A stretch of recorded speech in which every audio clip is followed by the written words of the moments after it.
And we are live. So, welcome back to If You Didn't Know. This week we have our guest, Dr. Adon, with us. This is going to be a heck of a show. Before we jump into that, first, let me tell you, I've had one heck of a week. It's been long. It's been a lot going on, 16-hour days, and yet still I am here. My co-host is absent. Shout out to Key. But we are here. A lot is going on, but I am thankful to still be back on air. And again, we have our guest with us, Dr. Paris Adon. So how have your week been? My week has been blessed. Okay. It's been blessed. Every day is a blessing, Absolutely. I'm here. It could have been another way. It could have been another way. So since it's this way, it's a blessing. It's a blessing. Yeah, it's a blessing. So it's a blessing. Yeah, I respect that. that. Again, I'll go back to complaining because I'm tired. No, it's such a pleasure to have you on air with us. All jokes aside, glad to be here. Absolutely. I'm glad that you actually had the time to make it out of your schedule. You have a lot going on. We do. And I'm gonna give a very brief discussion introduction. Paris Adon is a fellow graduate of Prince George's County School Systems, and one of the reasons why I brought him on is because we have so much going on in this direct community right now within PG County. And to have someone who has actually jumped all of the hurdles that are out there, avoided all of the stereotypes, and has embarked upon such a great journey and path, and have really just put the hard work in, it just lets us know that out here in this community, it's all about the choices that you make and the drive that you have. It can be done right now. And as I said, you're looking at in PG County, in the area in which we went to school, and District Heights, you're looking at every day 2 to 3 deaths, constant drive-bys, robberies, and so forth that's happening directly in that area. What would you say as a Black male who graduated out of the very same area? What do you believe it took for you to be able to position yourself to not fall to the peer pressure, to not get involved in a different derogatory and or negative behaviors and actions that currently is happening right here in our own community with our youngins? Right. Well, thanks for having me first and foremost. Absolutely. I really believe that coming from Suitland, District Heights, and people are often shocked that I went to Suitland, or often shocked that I'm from District Heights, but I really believe having a strong foundation with mentors. Okay. And a lot of people in my personal life know that some of my male mentors have not been the best. But my father, though he wasn't always there for us, really set some standards in place.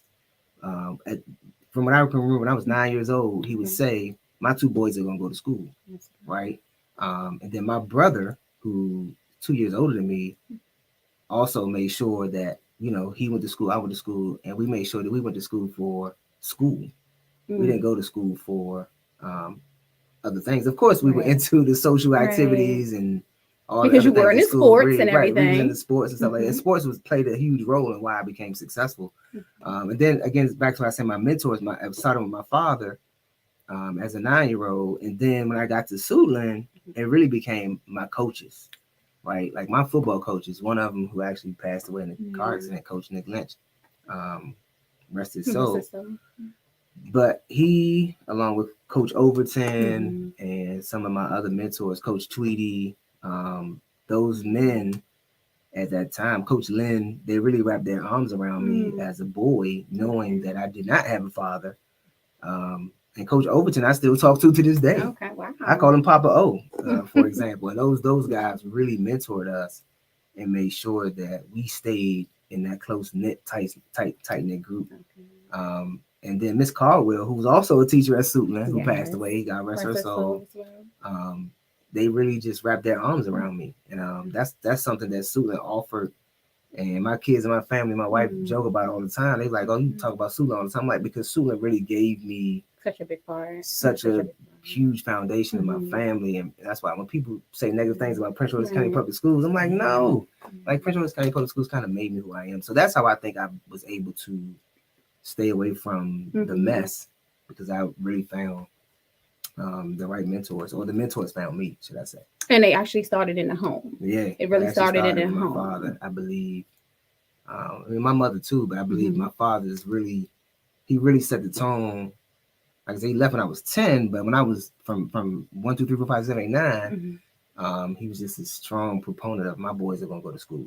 Like, and that was just something that I just remember vividly of him saying all the time. So, with that being said, as far as the school system then mm-hmm. versus now, do you feel as though that the area and the school systems are providing enough programs for the children? Do you feel as though they're just not attending and not participating, or do you feel as though there could be other activities and programs enforced for the kids? Because for me, it seems as though once you're in that teenage realm, there's really no programs. Once you're in that 15, let's say 13 to 17ish, there's it's not really much. If you're not into the sports itself, there's not too much just going on. So do you think that the school system there's some gaps that need to be bridged in order to keep the attention of that bracket, because that's the bracket that's out here just kind of getting themselves in trouble? Yeah, well, so let's start with two different things, right? So first, there are several programs that exist. Okay, there are several programs that exist. I have two teenagers in the school system right now, one at Bowie and one at Eleanor Roosevelt. So there are a lot of programs that exist in those schools. However, I'm not being critical of the school system, but however, I do believe that there are some programs that can be maneuvered to different types of areas.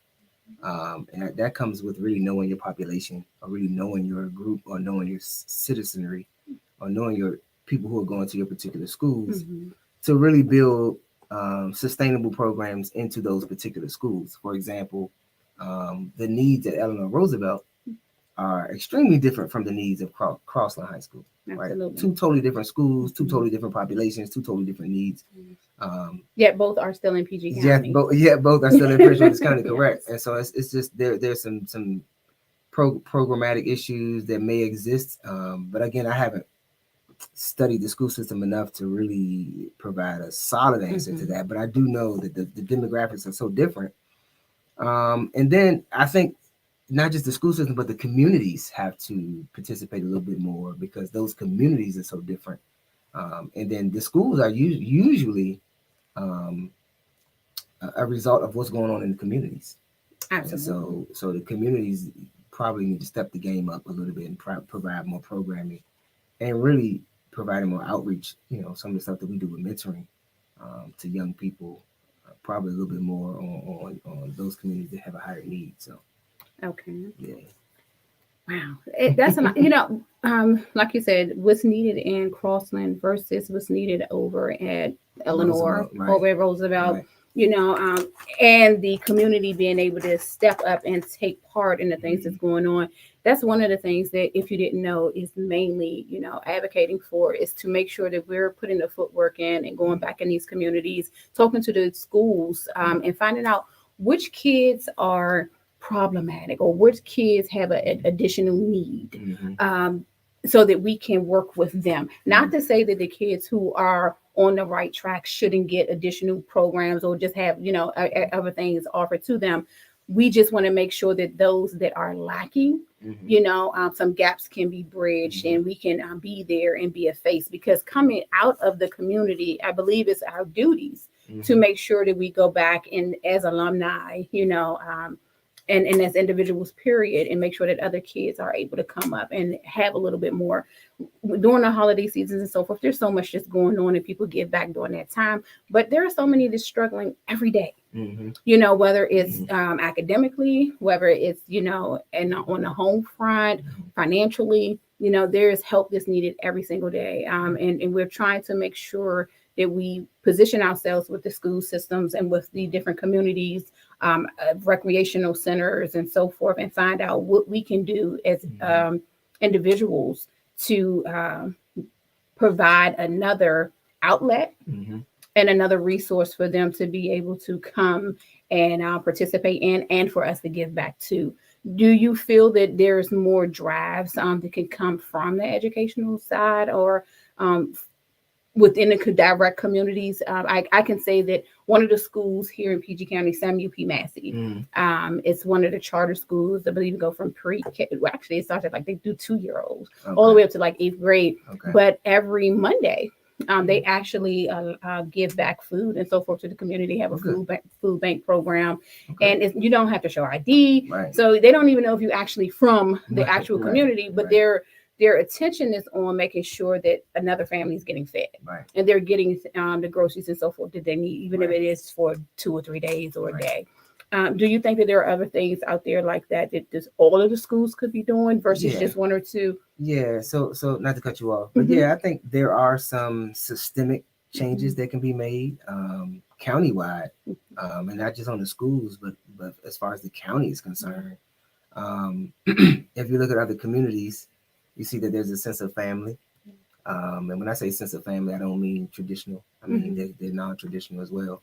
And so pouring into the community on all aspects of, if you go to DC, the city provides so many resources to its citizens. And we're like, why don't we have that here in Prince George's County? Right? The whole program is excellent. There's so many programs. And so there's even when it goes talking about our seniors, like we have so many programs in DC and other areas. I mean, we do have some good things here in the county. But yes, I think the county and the school systems and the community, because I don't want to put all the onus on the government organizations, because I think a lot of us private citizens can do a little bit more. Is really having a sense of family. I mean, even if you look at the neighborhoods nowadays, I knew all of my neighbors growing up, but now I don't. I know my neighbors, but I don't have a strong bond with my neighbors. And it's a huge divide there. It's a huge divide because a lot of parents now versus when we were coming up, they don't even want you to say anything to their children. They're like, don't talk to my child and so forth. But again, I think that's part of the shift in the behavior.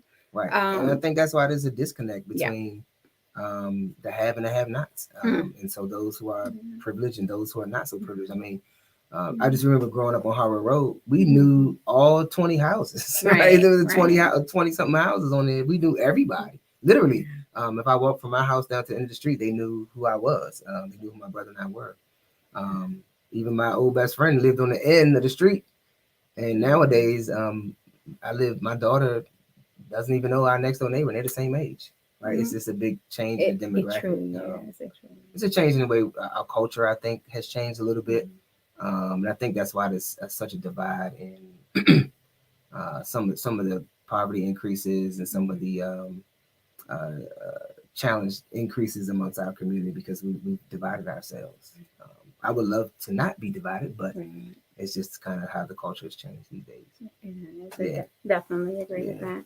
Speaking of which, going back to the school system, I mean, we're focusing so much on school because Dr. Adon has been with the school system for quite a long time, from Prince George's County to DC. He hasn't touched Virginia yet, but he's getting there. No, it's on the list. Know. Is it? I don't think so. We got to make it DMV. Right. Know, so hopeful. But from Prince George's County to Washington, D.C., right now you are at HU. Howard University. HU. Yes. Well, tell us a little bit about how you got into the school system and what made you want to get into the school system, and what branch did you start out? Like which role?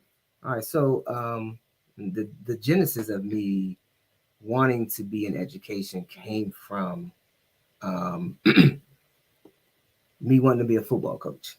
Right. So I was playing football at Suitland, and I was like so into football, and one of my coaches asked me, what do you want to major in? And I was like, I don't know. I was like, I want to be a football coach. And so Coach Lynn at the time, who was one of my coaches, said, well, if you want to be a football coach, you should become a teacher. And I was like, oh, okay. I was like, yeah, that makes sense, because teachers are coaches. They work in the schools, and that seems to make sense. And then he was like, but you have to figure out what kind of teacher you want to be. Right.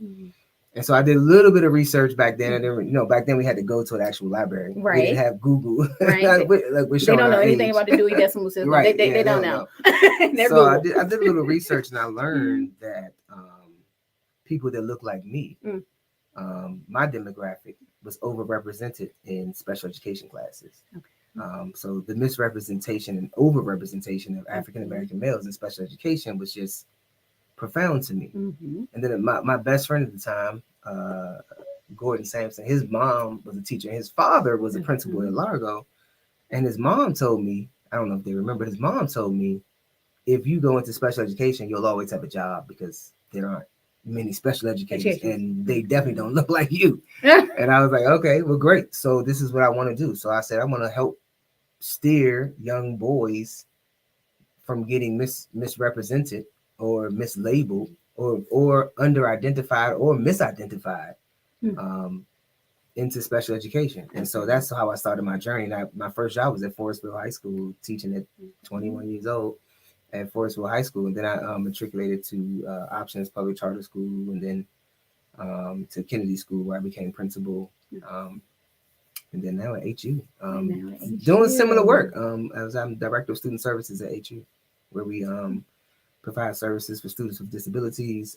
We also provide services for students who are military veteran connected, and we provide students who are experiencing extenuating circumstances. So that's a mouthful. That's a lot. But you said you did say that you went in at 21. Going into the school system at 21, really just coming out of school and you know, learning yourself and you know, and growing into a man and so forth. Was it hard for you to gauge how to come off to the children, to develop that rapport with kids, with you really being just coming out and still being a kid? You know, people think I'm grown because I'm 21, but really we're still learning, growing, and maturing. Right. How did you get yourself in position to be able to relate and get them to relate to you? Yeah. So again, going back to mentors, right? So I walked into Forestville High School as a baby, and there was a principal named Eric Lyles, and he was like, look, I got this vacancy, and you know, you seem like a good young man, and I think we can help you. And he was like, and one of my assistant principals is Mr. Wood, and he's only 27. And I was like, okay, great. And those two men, they probably don't know it to this day, but those two young men, I looked up to them, and I was like, okay, if Mr. Wood is 27 as assistant principal, I didn't know Mr. Lyles' age as a principal, but I was like, if these two guys can help me. And then I knew I wanted to coach football, as I stated earlier. And then there's a coach named Coach Harley, who was the head coach at Forestville High School at the time. He gave me an opportunity to be the head JV coach. And I was like, oh, wow, this is great. And so I really took ownership of that and really loved that. And so to relate to the kids, it came quite natural for me. That's why I believe it's a calling, right? It became quite natural for me to just relate to the students. Even though I was teaching 12th graders, 11th graders, teaching older kids, but it really didn't feel like it took a lot of work to build connections with them. They just gravitated to me and I gravitated to them. Number one, because I was coaching the sport. Right. And I also wound up coaching girls softball.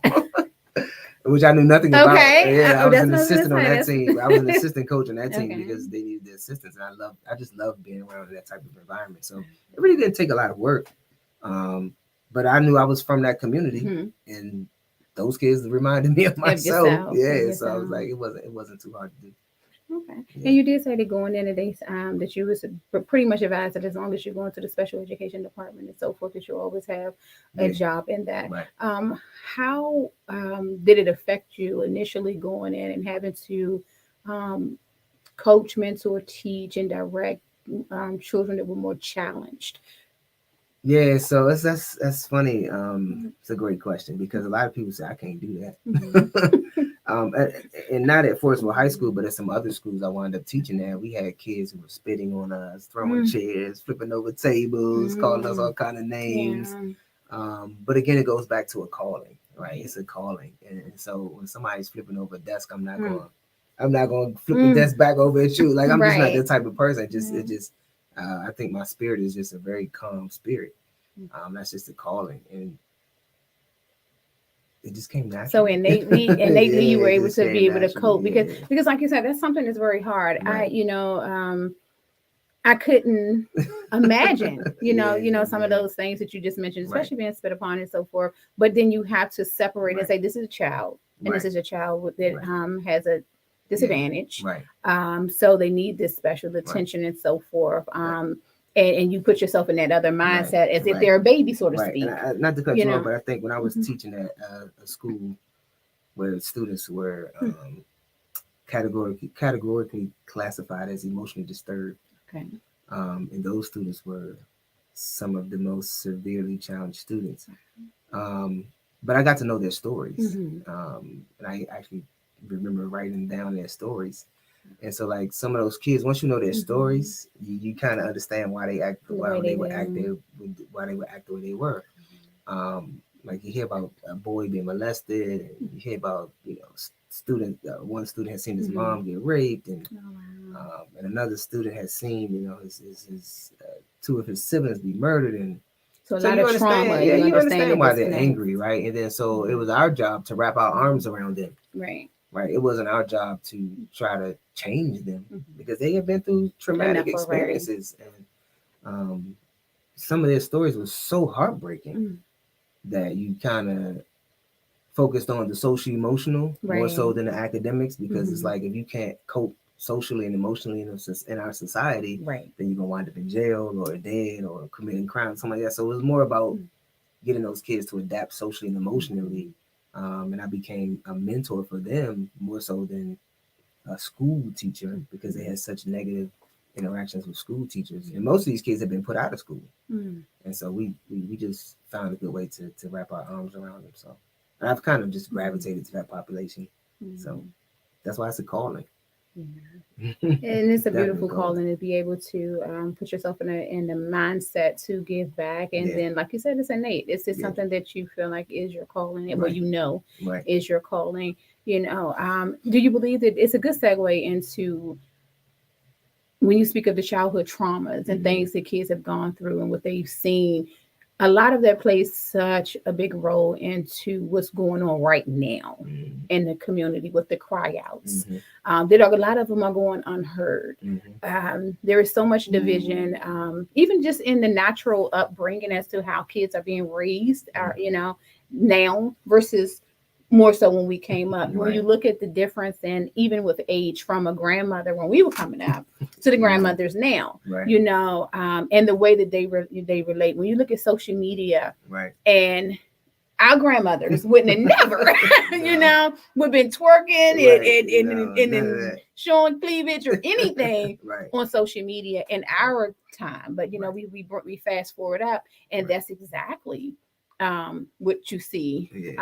Not all, but a vast majority is out there, and social media has really taken things by storm. And even with the peers, and kids, you just see so much with the guns, and you have the rap, and I love rap music. So I'm not saying that rap is a problem, because I love rap music, but what I'm saying is they try to become what they hear, and they don't understand that this is just entertainment. This is this person's gift.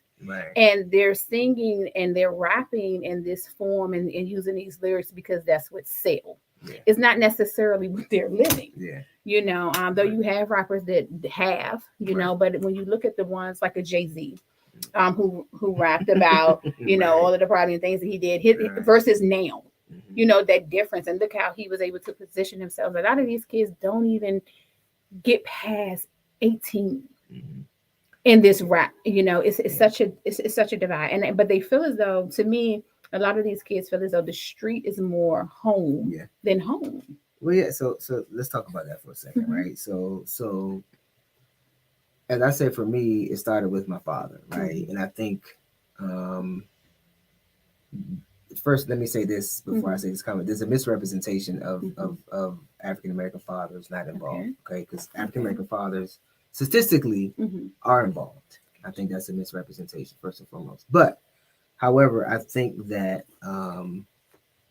the home has been decreased.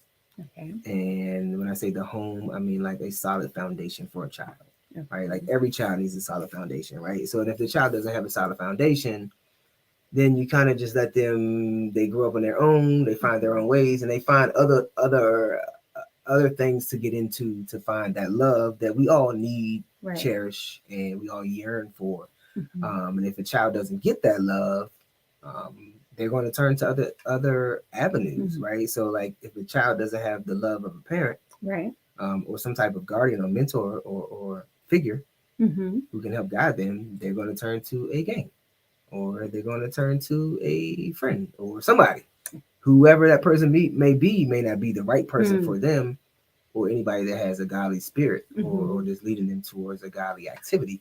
So they find other activities, other avenues, and so we notice that that is higher in low income neighborhoods, right? And so in lower income neighborhoods, we notice that that's a higher statistic.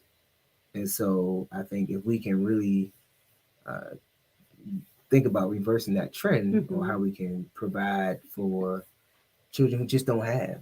Children who just don't have. Right. And so if you're a child who just doesn't have, you just don't know. Exactly. And so you're searching for something that you've never had.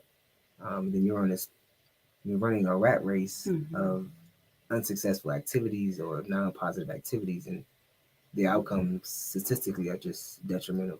So, and that's sorry not to cut you off, but that's across all races, all people, like lower income people who are in lower income. Doesn't matter if you're black, white, exactly, wherever. It just seems to be systemic. Right. So, but I think that's a great point that you made in regards to the misrepresentation, of males and fathers being in their lives, because there are a lot. The roles have reversed. When you when you look at the numbers, there are a lot of fathers who have their children, or that their children actually live with them. Not saying that the mother is absent, but the child is residing with dad. It's not like it was where everyone was always with mom. All the kids with mom, dad went on. It's not like that anymore. Across the board, and more fathers do need to be recognized for that. I feel like there aren't a lot of things out there to recognize. Not saying that you should get a pat on the back for raising your children, but there's so many. They do that for women. It's just somebody, mom of the year, mom this, mom, and there isn't a lot of representation, and it focus on the fathers that are stepping up and doing things for their kids, as we all should as a parent regardless. Right. But we tend to showcase the mom. It's always mom. Though we're great, we're great. But that was a good segue. And there are a lot of kids who do not have a two-parent home. And for those that do, it doesn't mean that just because you have a two-parent home that your upbringing is going to be better. Or worse, because it's all of what's going on in that in the home. I'm a prime example. Like I said, my father left. Yeah. But that doesn't mean you can't persevere, right? And so, and I'm not here to bash my father, because I think he still was a great human individual. But my mom worked, as a single mom, and helped my brother and I get through a lot of challenges. And so you can persevere, right? But I think the biggest thing that I talked about earlier was having a foundation. Right. It's right. Like it's like really having a foundation, and you can really shape and mold a child's brain or mind for success if you give them a strong foundation. So, absolutely agree. Yeah. So before we get into the next part, when we're going to jump in and ask quite a bit more questions, we're going to go ahead, because we're almost at halfway through the show. We're going to go ahead and take a quick break, and then we will get back to you guys. So just hang on in there. And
the mic. And we are back. We are back. So one of the things I want to get into now is that schooling. Mhm. You have obtained your doctorate. How was it for you, and what kept you motivated with going in that deep? Because we're, Right. because a lot of us, as soon as we come out of high school, we're like, I want a year break. I just need to, whew, and Right. just have some me time. Right. I didn't. I kept bored right afterwards. But I did take my breaks and so forth. What kept you going and pushing to go all the way as far as a doctorate, which is commendable, by the way. Well, thank Congratulations. you. I'm so proud. Thank you. But what kept you going? So I was first and foremost intrinsically motivated, Okay. right? And so um, again, having a foundation was an Mhm. important thing for me. And then being intrinsically motivated, Mhm. just really pushing myself. I knew I wanted to be a teacher and a football coach. In Okay. order to do that, you got to have a bachelor's degree. So I knew I had to have a bachelor's degree. Then I made a goal for myself to have a doctorate degree before I was 30. Um, I don't know why I made that goal, but it was a goal I just Okay. intrinsically motivated Yeah. to just something that I wanted to do. Um, so I got my bachelor's, took a year off, Okay. had my wife had a baby, and did all that. And then Yeah. then I took a year off, and then we Mhm. had another baby, and we got a doctorate. And so it's like, I think the biggest thing was just one simple word, and that Mm. word is grit, The grit. right? Like grit. Mm. Like Mm. if you don't have grit or determination, Mm. and if you're just not willing to do hard work, and you're not Mhm. willing to sacrifice some time Mhm. to do that hard work, then you probably will find you'll have a different outcome, Right. right? And Right. so I think grit just really got me through. Um, Mm. there were times in my doctoral program Mm. where I was very frustrated with the I university. can I was imagine. frustrated with the programming. I was Okay. frustrated with some of the classes. Mhm. Um, and it took me 6 years. And so it wasn't easy. It was expensive. It took you And 6 years to obtain which my degree? doctorate, Your doctorate. Okay. yeah, It has taken some people 10 to get I the know. So associates. you have, You know, which is a right, 2 year right, degree. right. You Yeah. know, so. You have 7 years to complete the program. At least the program I was in, Mhm. we had 7 years to complete the Mhm. program. But it, it's worth it because my father, Mhm. again, going back to something my Your father used to say, father. he would say, nobody can ever take education from you. Mm. And so no matter what happens to me in my life, I will always Right. have a doctorate. Like it Mhm. can never be taken from me at this point in Right. my life. Mhm. Um, at any point, really. Mhm. And I just had that goal to get it. And it's just grit, like grit. I Mhm. just can't use that word enough. Um, sometimes you're not going to want to do things. Sometimes Right. you're not going to be happy with things. Sometimes you're not going to like the way things are going. But if you Mhm. just have that determination and that grit to get through it, Mhm. um, yeah, you can have the outcomes that you're looking for. Okay. Now let's fast forward just a little bit. So Okay. with that, you obtained your doctorate. Mm-hmm. You're now at HU, Mm-hmm. and on top of that, you're an entrepreneur. Yeah. With your entrepreneurial endeavor, one outside of education, because we know what your grits and Yeah. what your drive was, and that innately that you just naturally want to give back and help children. Um, so, what direction did your Mm-hmm. entrepreneurial endeavor take you in, and Yeah. how was the process for you? Yeah. So we have a preschool. Okay. We've been open for 3 years now. We also do financial coaching. But the preschool again took a lot of grit. Mm, Right? It took a lot of mm, hard work and just yeah. determination. But I remember years ago we wanted to do a charter school, Okay. right? But we just found that the bureaucracy was too much, and so we decided to do our own. Hmm. And so we did a preschool, which we've had for 3 years again, very Congratulations. successful. And our first graduating class, all of those Hmm. students tested above average prepared for kindergarten. So that's awesome. Wow. And also we do the financial coaching because we Hmm. want to help families learn to control their finances or learn how Okay. to manage their Mm. finances. Um, and that was important to us because we wanted to give back and teach people how to manage their money because I just Yeah. saw a lot of people going into unnecessary debt and credit card debt, not knowing how to invest their funds or use their money correctly. Mm. But the preschool has been very successful. Okay. We have about 60 kids enrolled, which is capacity. So we're Okay. full. We have a waiting list for enrollment. So it's a Mm. pretty successful business. Mm. Yeah, and it's pretty cool. Okay. And are you guys hiring for a graphics designer? We're Someone in the always arts? hiring. We're always hiring, man. Shout out to my brother Adon. He does all our graphics and our website and stuff. But yeah. That's what's up. That's what's up. That was his very nice way to say we not hiring you. my brother has it. Yeah. But we're hiring for other things. We always No, need. but that's great. You know, on top of all that you're doing, and that you're still teaching, and you're still very much involved on the university level to have your preschool running, and now to for it to be successfully running for 3 years, and maxed out with a waiting list. That's a lot. And you know, one of the things that I just want to or want people to focus in on is that again, you're from this area, you're a local. You know, you graduated through PG County school systems. You didn't let any of the stereotypes or anything keep you from being able to get through school, to gain your doctorate, and to successfully run your own business. Yeah. You know, which is still in the education field. You're Right. still staying. Right. You're still Right. staying. Those sports was your love. You're still Yeah. in coaching. You're Right. still well, you're still coaching because you're coaching life experience. Yeah. You know, so Yeah. you're still providing and you're still doing Yeah. what you wanted to do. If there was a superlative that could have been given to you in school, what would it be?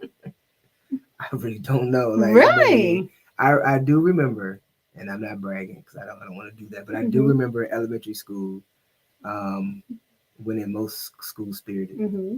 and I won. I think it was most likely to succeed. Hmm. For those two awards, but Okay. I don't know who counted the votes for those things. Mm. So, but I don't know. I think in high Okay. school, if I had won a superlative, it probably would have been. I don't know.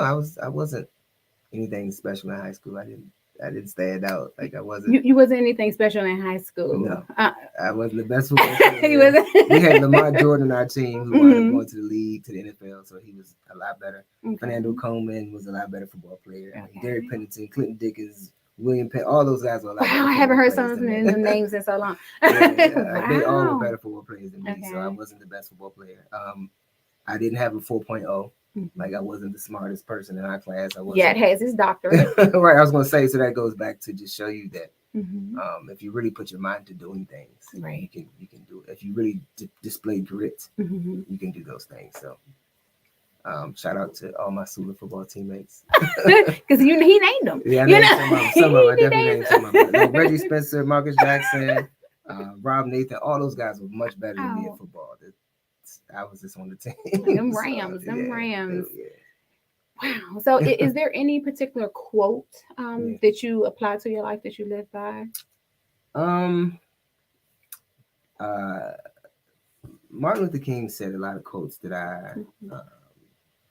remember. And one of those is a threat to justice Hmm. anywhere is a threat to justice everywhere. Right. Absolutely. So, Right back. and a second one he said was violence is the voice of the unheard. Mm. Right. And so I just remember those quotes. So when I see people doing, violent Yeah. things, or I see, that's why when I see kids Mhm. acting out or something like Mhm. that, I said, this kid's just not being heard. Somebody's not Right. listening to this kid somewhere Mhm. along his life, or he's missing something. Mhm. And then a threat to justice anywhere is a threat to, injustice everywhere, Everywhere. right? It just shows like when they're marginalized people or they're Mhm. marginalized communities, that affects all of us, right? Absolutely. We may go home to our cushy homes and, you know, Mhm. have clean water and stuff like that, but Mhm. just, there's, I think the statistics have shown there's almost like 40% or 50% of the Mhm. population doesn't have clean plumbing, Yeah. right? And so people don't think about those things because we live our comfortable lifestyles, but we think if you Right. think globally, Mhm. there's so many injustices across the world that that we can work to improve. So As a successful Black male, again from the area, what's a message that you would give the young male community out there right now? yeah, so I think the biggest thing is make a connection to somebody positive, right? And first and foremost is make a connection to somebody positive, and then find something that comes natural to you and begin to create that as a sense of purpose, right? And so I think I found my sense of purpose. Even if I don't like my sense of purpose, I know that this is my calling, like Mhm. teaching, mentoring, Mhm. educating, serving is my calling, right? And some people it's mathematics. Some people it's car repair. Some people it's I don't know, aerobics or working out or exercises or whatever it is, whatever your calling is. Right. Really find something that comes natural to you, Mm-hmm. right? Because everybody's been given a gift. I have a sincere Absolutely. belief in that everybody has a gift. So find your calling, right? And so once you find your calling, really dive into it. Really throw yourself Right. into your calling. And so that's what I would really recommend to any human being, especially Mm-hmm. those that look like me and Exactly. those that are younger than me, Mm-hmm. is to find your calling and explore that calling and really dive into that calling. Um, and then put God first, right? And so when Always. people don't put God first, they tend to follow things that are not Mm-hmm. godly, and they tend to follow things that are not of God. And so when you put God first and you really find your calling in life or find your purpose in life, Mm-hmm. you don't feel like you're going to work. Will you be?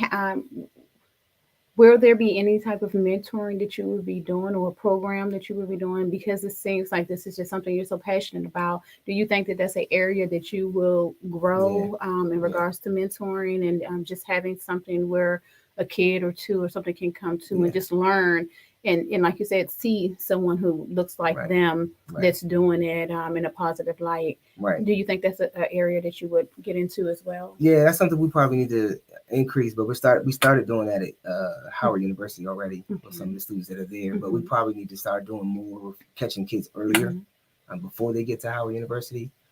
So yes, with our financial coaching program, Hmm. we have explored the conversation of providing mentorship, right? Okay. Just haven't figured out what that means Mm. and what that looks like just yet, Okay. because mentorship could be anything, right? Mhm. Like, is it really going to change a kid's life if you just call them once every 2 weeks? Right. Probably not, right? But if Right. you're really intensely involved with Like that, shadowing. right? Like if you're really Hmm. intensely involved with that student or that person, building an intimate relationship with that Mm. person, you can really change somebody's life. So, yes, that's something that we want to think about doing, but we want to do it a little earlier than what we're doing right now. So, Yeah. is there a particular age group that you feel that you guys would focus on? Like, what age group would you say, being a male, Mhm. you would have wanted to? Even though I Yeah. know your situation is a lot different, Right. but that you would have been able to gain Hmm. additional knowledge or go a different way had you had Hmm. this input. What age? What Yeah. do you feel the critical age is Yeah. for a male? Before 10. Right. Before That's just 10. this. Yeah. Okay. That's just Okay. my Now that's not research based. Mm-hmm. That's Mm-hmm. not rooted in any Yeah. type of research or any other fact. But that's Okay. just from my personal experience. Mm-hmm. I believe if you can get it, if you can really wrap your arms around a child before they're a young boy, especially if you're talking about males. Mm-hmm. But if you can get your arms around a child before they're 10 years old, I think you can really have a huge impact. Not that you can't make Mm-hmm. an impact for a child just after 10 years old, because I had, like I said, I had a lot of mentors in my life who were in high school that really Okay. changed and impacted my life. Um, I think the critical age is the foundation age, the foundational age, and Mm-hmm. that's kind of really where your brain is being developed and where you kind of get that Mm-hmm. sense of, all right, this is what I'm going Right. to do, or I'm going to do something better, Mm-hmm. or I'm going to do something for the good of society before you turn 10 years old. And so I think that's where we would really like to Mm-hmm. make a connection with young kids. Um, and when I was coaching football, I was coaching 6 year olds, right? We were Okay. coaching 6 year olds, and we went all the way up to the 10 year olds. And I think that's a critical age to really get those kids focused on doing something positive with their lives and figuring out to get them some the better outcomes compared to those who don't have a solid foundation. Solid foundation, Yeah, solid foundation. And here I thought I'm focusing on 13 to, yeah, 16, 17, you feel like that's that gray area. right, Whereas if a kid hasn't been in some type of behavioral situation or gone to boys or yeah, juvie or, something that has gotten them in the criminal system and so forth, there aren't right, any programs. There's tons of programs out there for once they're in trouble, right, right, and have right, gotten into right, trouble. But before they get there, it's yeah, that's where I'm trying to find yeah, the different resources and so forth to be able to bring kids yeah, into um, to get them off the street, right, right, to let them know that it's the street doesn't have to be your outlet, right, and it's not saying, because a lot of people say, well, it starts in the home, and a lot of things do start in the home, mm, but you also have that percentage of kids that it's I just want to what they go. want to do. Yes. No, Yeah. it's just something they can Yeah. have. They can come from a wealthy Yeah. family. They can be driving a nice car and have Yeah. had a good foundation. Right. But this is just who they are. Yeah. They just want to be in trouble. They just Yeah. what it's Yeah. that group out there too, because you see a lot of parents take the heat for what their kids do, and they're working 2 and 3 jobs. Mhm. They're providing the best that they can. They're Yeah. doing as much as they can, but they just have a knucklehead, and the knucklehead can be male and female. But they Yeah. just have one that's hey. That not to interrupt you, but that goes Mm-hmm, back to that quote that you asked me about. mm-hmm. Um, that I said, "Violence is the voice of the unheard." Right. Right, and so those particular students or particular people Mm-hmm, typically just aren't being mm-hmm, heard. Right, mm-hmm. there's some type of voice inside of them that's trying to get Okay. out.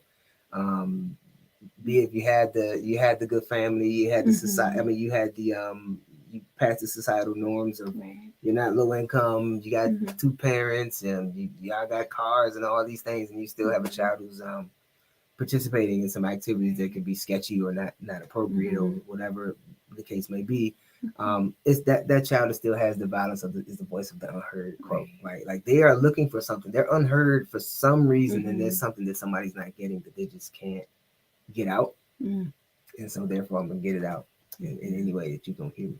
And if that means I'm gonna shoot up this house, if that means I'm Right. gonna go rob a liquor store, at least I got somebody's attention, Mm-hmm. right? And so it's that's why that quote is so powerful, right? And it doesn't just mean violence and physical violence is the voice of the unheard. It just means like verbal abuse or me stealing from you or me Right. robbing you or me doing whatever I'm doing is because I'm not being heard. Do you feel like a lot of there, because when you out here in the public and and God forbid I don't even like public transportation anymore, Oh, I love the metro. it's entertaining. It's quite entertaining, but Yeah. there's no respect, there's no Yeah. value in Yeah. for not all, but Mhm. you get on some of those train lines, and you just like wow, like Yeah. we all Right. spoke differently when Right. we were around that parents and Right. not Right. across the board. I'm gonna say Mhm. good 90% of the time it doesn't matter. Yeah. It doesn't matter whether you're old, young, or in between. The language doesn't change. Also, do you feel that kids have a sense of entitlement in this day and age? Like things just supposed to be because they didn't ask to Mhm. be here. Mhm. I've heard that saying so many times. You're like, what do you mean you haven't heard? You didn't ask Yeah. to be here. Yeah. You know what? I didn't either. You know, Right. but Right. we're here Right. and we have to do our part. It just seems as though kids, one, have a sense of entitlement in certain things, Yeah. and then two, they don't know when to, so to speak, turn the light off, turn it Yeah. off. Yeah. Yeah. So I mean, there was something that my daughter said not too long ago. She said, "Daddy, adults are just kids without leashes." Mm. And I was like, "Wow, that's quite Kids without powerful." leashes. Yes, and I was like, Okay. "Okay." I'm gonna put that on the t-shirt. Yeah. Yeah. Right. And I was like, "Okay, that's Yeah. pretty powerful to say." It And I is. thought about that Mm-hmm. quote that she said. Well, it's not a quote. Something she told me, Yeah. and I was like, it really made me think about children of today, right? Okay. And of course, every generation says that the children Mhm. of today are not. They're not like Right. us, right? Everybody, Right. like our parents said that we weren't like them, Yeah. blah, blah, blah, In and so my forth and so day. on, right? Mm-hmm. And I think a lot of us in our community Mhm. have a sense of we've made it. And when I say we've made it, I put that in quotes, quote, Yeah. like we've Yeah. made it. Mm-hmm. And especially in Prince George's County, is one of the wealthier African American counties in the country. Surprisingly. Surprisingly. Yeah. So I think with the mentality of we've made it, meaning that I got a car, house, wife, kids, and therefore I'm going to not parent as heavy, Mm-hmm. or therefore I'm not going to worry about what the kid is doing so much because I'm living my best life. Right. I think I don't know if it's a sense of entitlement or if Mhm. it's a combination of lack of parenting and a combination of kids not having a leash, not literally putting a I get leash it. on the I get child, it. but if you are a parent who lets your child do everything, Right.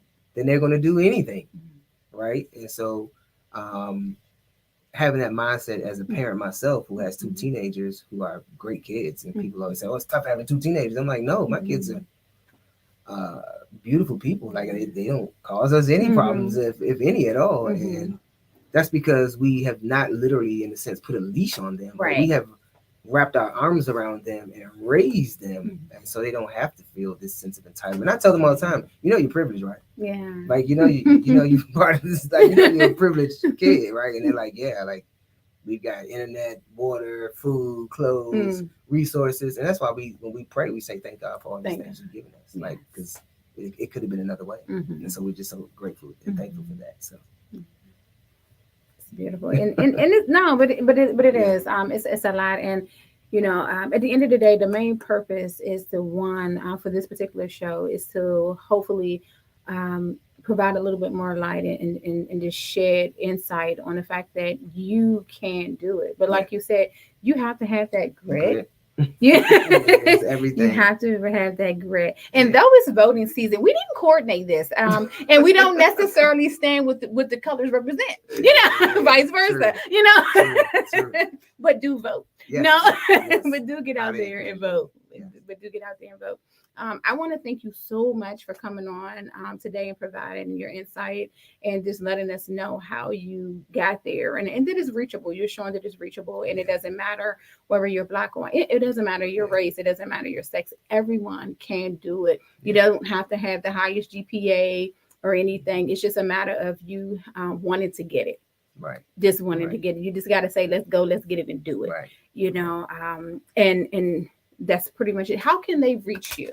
How, Yeah, so you can go on our website, which is adoneducation.com. Mhm. And then if anyone wants to email me as far as our financial coaching, or if you just want to talk, You just want to. go to you can email me at info at adonacademy.com. So Okay. again, the website is adoneducation.com. And then contact information is info at adonacademy.com. Okay. And if Right. you had a message that you can just give overall right now to those that are viewing, Yeah. what would it be? Yeah, I mean, just put God first, right? Like that's the biggest thing for me is if you're following God, Mhm. you're following godly things, you can't go wrong. Mhm. And another thing that I would like to Mhm. say is don't really worry about what other people are doing, right? A lot of Absolutely. people get caught up in, oh, they doing this and they doing that. And I want to be like that, and Hmm. if that's not for you, that's not your calling. Then why you worry about it? That's not your calling? And So we just have put God first. and we have to learn to stick to what we know. Yeah, You yeah. know, Do what you're called to do. yeah, not what's trending. Yeah, Or not what the next person is doing, or Right. just because something looks like it's really good, and Yeah. um, It's the probably likes not. and so forth are there, so forth. It's probably on the other side is Yeah. not that, It's probably and not only that, for it not to feel like work, and for you Yeah. not to be get overly frustrated and give up. It has to be something that is your passion, Right. something that drives you, and means something to your individual life. Which trending is not always the way. It just isn't. And though there may be a lot of people in the field of things that you're doing, if it's your niche, put your niche onto it. Put your twist on it and keep pushing, because there are a lot of people out here that are preachers, singers, dancing, athletes, and so forth, and all of them just kept pushing for their dream, regardless of how many people were there before them. So that would be my advice to you guys, to just keep putting forth every effort that you can, and just don't stop. With every show, we guys, we end in prayer. Every show we end with a prayer, and we Purse have already gave us a little bit of word of advice and a statement. So we're going to go ahead and take this moment to pray over our viewers. So, God, we want to thank you for the time that you provided us today. Thank you for coming in and allowing us to be a voice to this community. We ask that you keep us all uplifted and surrounded with your grace and mercy as we say thank you for your time. Amen. Amen. Amen. Amen. Thank you guys for tuning in. If you didn't know, we will be back. Remember, we're on the second and the fourth Thursday of every month from 7 to 8 p.m. You can reach us at if you didn't know.net, all across social media with as if you didn't know, and email info at if you didn't know.net. Stay connected with us. We have a lot of programs that's going on. The food bank drive, and the monthly give back to families. Remember, it's still not too late. We run this up until the 31st, where you're able to donate, whether you bring canned goods, boxed goods, whatever monetary, whether it's $1 or more, whatever, every dollar counts because it's $1 more than what was there. But 2 families a month will still benefit from the food drive. Make sure that you get your family names in, or whoever that you're sponsoring, or if it's yourself, at info@ifyoudidn'tknow.net. We are here to support you guys by bridging the gap in our communities. We love you. We're here for you. And if you need help in any area, do check us out at ifyoudidn'tknow.net. Stay in the know. All right. Uh-oh.